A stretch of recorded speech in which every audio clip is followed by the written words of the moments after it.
महाराष्ट्र के लोगों को शायद से अब तो पता चल जाना चाहिए कि तुम्हारा इलेक्शन में तुम्हारा वोट, तुम्हारी कोई भी जो प्रचार यंत्रणा है, तुम्हारे मुद्दे कुछ काम की चीज़ नहीं है।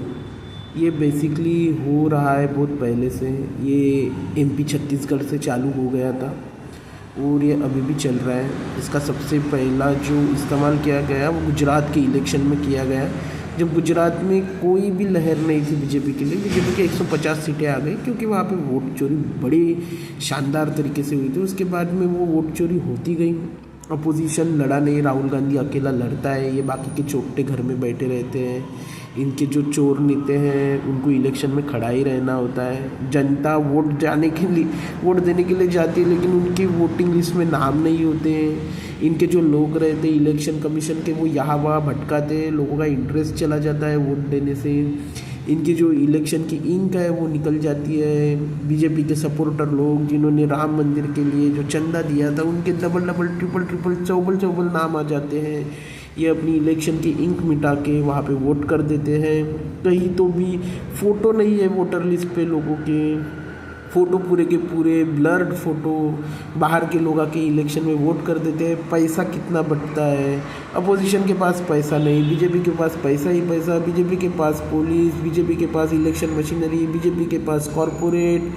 और तुम सोचते हो कि तुम जीत जाओगे या ये सरकार तुम्हारे लिए काम करेंगे, तो तुम चूतिया हो। तुम्हारे लिए सरकार काम नहीं करती। ये काम कुछ लोगों के लिए किया जाता है क्योंकि इनको भी पता है देश की इकोनॉमी पूरी की पूरी बर्बाद हो चुकी है। और अब इन लोगों को एक्चुअल में वो क्या कहते हैं कि कैसे तो भी सरकार तो बचानी है, तो अपने लोगों को तो अमीर करना पड़ेगा ना। इनके जो जजेस हैं, इनके जो ब्यूरोक्रेट्स हैं, इनके जो पॉलिटिशियन हैं, उनके बच्चों को ऑलरेडी फॉरेन में सेटल कर दिया गया है। तुम्हारा पूरा का पूरा पैसा खा के चले जाएंगे। एक अंबानी 20 लाख करोड़ की कंपनी चलाता है, एक अडानी 20 लाख करोड़ की कंपनी चलाता है। अगर वो 40 लाख करोड़ की कंपनी देश के लिए आ जाएगी तो भाई लोगों का कितना भला होगा। लेकिन वो हमारे देश के नेता नहीं चाहते। वो कांग्रेस हो, बीजेपी हो या कोई भी हो, है ना, ये बेसिकली इनके जो छोटे नेता है ना वो चोर बन गए हैं। और महानगर पालिका के जो इलेक्शन थे महाराष्ट्र के, वो चोरी के इलेक्शन है। अगर तुम सोच लो अपोजिशन 50 सीटें जीत रहा है ना, तो उनकी सीटें एक्चुअल में 100 सीटें हैं। बीजेपी इतना ज़्यादा गफला करती है। 100-200 वोटों से कई तो भी लोग जीत जाते हैं इनके विधानसभा में। इनके 5-10 वोटों से ये महानगर पालिका में जीत जाएंगे। और मीडिया तो उतना बताती है नहीं, इतनी सीट कौन ट्रैक करेगा।